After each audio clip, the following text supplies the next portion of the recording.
Look, let's go to the latest with Donald Trump. It looks like the court date for his criminal racketeering case is going to be set for August next year in Georgia, just as the general campaign starts only 3 months before the November presidential election. He's pleading not guilty. He says this is all part of a witch hunt against him. Andrew, this is clearly very political to time this case for August.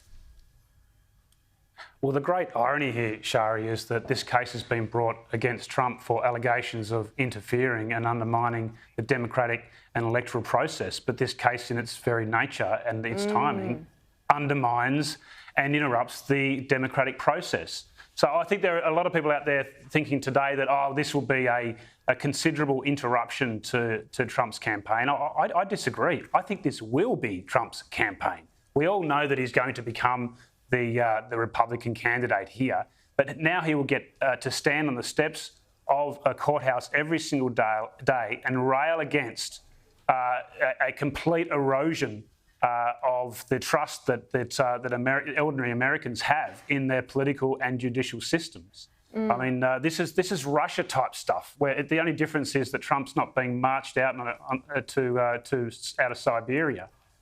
And I think it will be a daily reminder to ordinary Americans that this is not the America that we want, or we want America to become.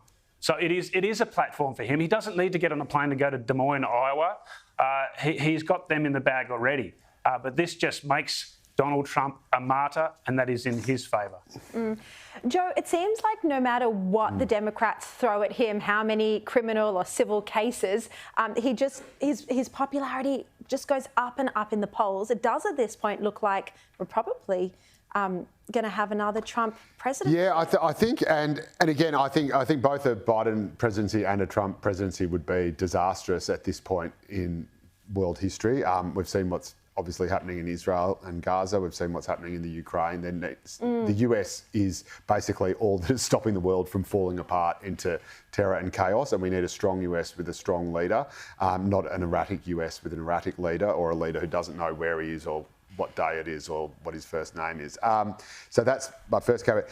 The truth is, I think that the biggest indictment here is not the one faced by Donald Trump, but an indictment on the Democrats, because they clearly do not know how to beat this guy on the actual electoral battlefield. They clearly are scared. The only way they were able to beat him last time was when Joe Biden was able to pull together an extraordinarily broad coalition of voters that range from kind of ex-Sanders socialists to the Lincoln Project, ex-Republican, conventional sort of establishment Republicans or whatever. So it was like, there wasn't really a vote for Biden, there was just a vote against Trump. And in many ways, it was a bit like the vote against Morrison last year. And the truth is, the Democrats have thrown all sorts of things at Trump, like the Russian collusion charges, the Supreme Court interventions into his immigration policies, and now, of course, this, because they clearly don't have a strategy to beat him at the ballot box. And that is an awful indictment on the biggest political organisation in what is supposed to be the greatest democracy on earth. Yeah.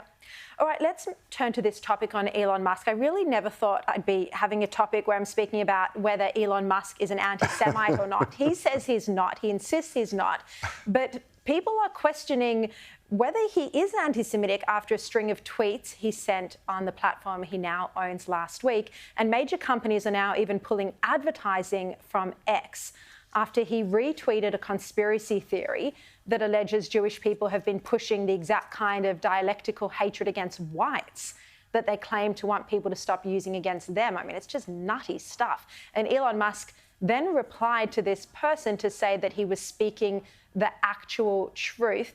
Andrew Carswell, I mean, you can't argue that's not anti-Semitism.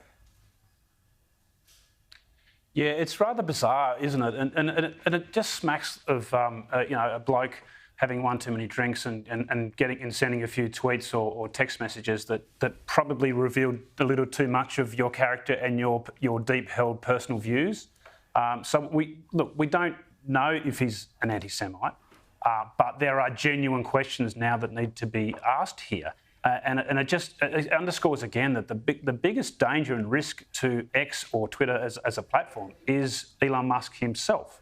So there are certainly many questions that need to be answered here. Sure, he's had a falling out with the Anti-Defamation League, the wonderfully named Anti-Defamation League, and that's been patched up. And he's trying to push this citizen journalism category on Twitter. So we get all that. But a gross overstep here by Elon Musk. Joe, I've always been a huge fan of Elon Musk. I've read both of the books about him. He's a clear genius. He's advancing the world, taking it forward in so many different areas, made a bigger difference than almost any other human on earth, you could argue. But he is allowing anti-Semitism to kind of thrive on the platform he owns. It's a really weird one. Like you, I find Elon Musk absolutely fascinating, and he thinks outside the box, and that is fantastic, and that is why he's the multi-billionaire that he is. But I suppose it also means that there's a danger of sort of going down rabbit holes, falling for conspiracy theories about the Jews or whatever it is. I mean, I have no idea what he's talking about, to be honest. I don't either. It's at this point you claim that your Twitter account's been hacked, usually in the media cycle. But that's not his style. He stands by everything, of course, because he's Elon Musk. I mean, obviously he's an advocate for free speech. He's a champion of free speech. He's done great work in that area. The problem is, of course, when you parrot these kind of conspiracy theories or whatever it is that is, you are playing into really dangerous territory. I mean, when you look at the biggest conspiracy theory of all, which is this Protocols of the Elders of Zion, I mean, this was just absolute nutty, crazy, insane stuff about Jews eating their own babies or killing babies, something like that. You know, it's not on my reading list, I have to admit. But this is something that actually, you know, is at the centre of Nazism. This is something that's been the centre of Jewish purges or myths similar to it. It's been the centre of Jewish purges throughout, you know, medieval Europe. This is something that's at the centre of Hamas's belief as to what Jews are and what they do and what they're secretly plotting and planning behind the scenes. So these things have real world, catastrophic, murderous consequences on the ground. They're not just kind of, harmless sort of idiotic things in the back corners of the internet. Look, just on this topic, Andrew Carswell, we saw John Howard, and I played an excerpt of it a bit earlier, gave a very strong speech at a synagogue on Friday night. Do you think that Albanese is ever going to come and call out anti-Semitism? 30-second answer. No, because it would cause a disruption within his own party. And to be honest, I don't think he understands it or gets it. It's instinctive for the right of politics. It's not for Albanese.